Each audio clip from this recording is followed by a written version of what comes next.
What is the difference between buyer-centric and seller-centric sales? You only have two flows in sales actually. You either look at it from the buyer perspective or you look at it from the seller perspective. Let me start with seller-centric.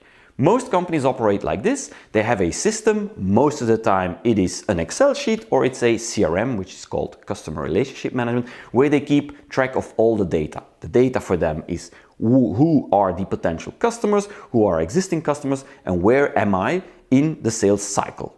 Now, if I keep track of all that data, what am I doing? I'm arranging the world to my knowledge. I'm structuring the data in such a way that I try to control my view of the world. If I'm the seller, what I'm going to do is I'm going to fit my potential customer in certain stages. The big problem with that is that customers don't think like that. A customer will go back and forth and a customer will change his mind all the time.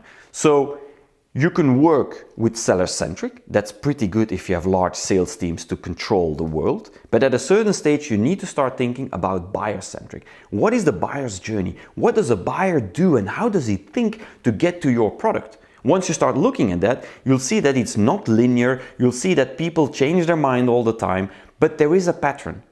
People will always ask the same type of questions and they will go look for information about your product or the service they're looking for in the same way. They'll look at Google, they'll look at YouTube, they'll do something, they'll read a white paper, but basically it is a different flow.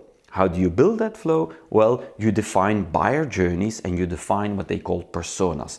For instance, Jack is a man of 40 years old, he is a CFO in a company and this is how he thinks and that is why you would buy. And you will match whatever you're doing, all the communication, all the value propositions you offer to that persona. So when you look at buyer-centric, you will look at buyer's journey and you will look at personas and you will change your system according to the real world.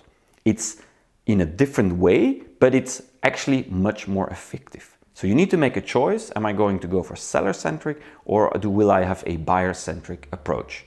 My advice would be go for the buyer-centric because that is the real world and that is how people think and you will be much more aligned with the true wishes of your potential customers.